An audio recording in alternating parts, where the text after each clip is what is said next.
Hi everyone, welcome to my channel. ఇది యాక్చువల్గా రీసెంట్గా మేము ఎగ్జిక్యూట్ చేసిన ప్రాజెక్ట్ అండి.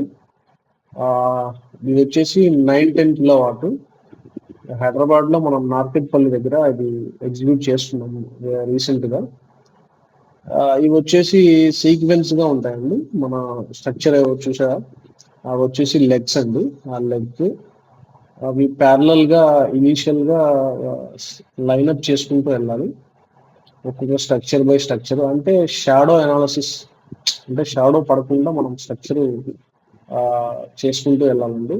యాక్చువల్గా ఇవి పర్లింగ్స్ రాఫ్టర్ వచ్చేసి ప్రీ గ్యాల్వనైజ్డ్ మెటీరియల్ అండి.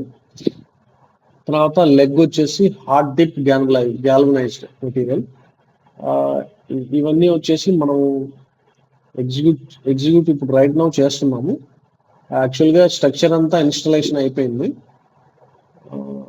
మోస్ట్లీ ఇప్పుడు బ్యాలెన్స్ ప్యానల్స్ ఇన్స్టాల్ చేయాలి. ఇవి వచ్చేసి మన క్లాంప్స్ అండి, రాఫ్టర్కి పర్లింగ్స్కి సెట్ అయ్యే క్లాంప్స్ అండి. చూసారా సీక్వెన్స్లో, అంటే ఒక లెగ్కి డిస్టెన్స్ మినిమం మనకి 2.7 మీటర్స్ ఉండాలి. ఒక లెగ్కి 2.7 మీటర్స్ ఉండాలి. చూసారా, మనం డ్రిల్ వేసేటప్పుడు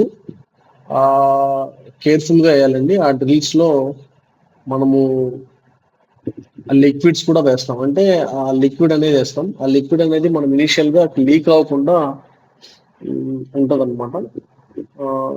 ఇప్పుడు ఇలా ఉంటుందండి స్ట్రక్చర్ ఓవరాల్గా. మనము అంటే మనం ఎవరన్నా విజిట్ చేసినప్పుడు ఆ వాక్ వే కూడా మనం స్పేస్ అనేది కొద్దిగా ఇచ్చుకుంటాము.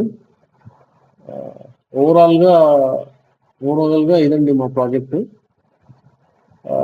ఇలా వచ్చేసి 3 బ్లాక్స్ కింద చేసాము, అంటే 3 బ్లాక్స్ కింద చేసాము.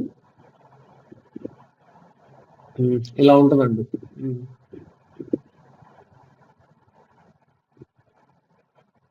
నీ రిపోర్ట్ సేమ్ మన ఇది వచ్చేసి షాడో అనాలిసిస్ కూడా చేయాలి డిజైన్ లో.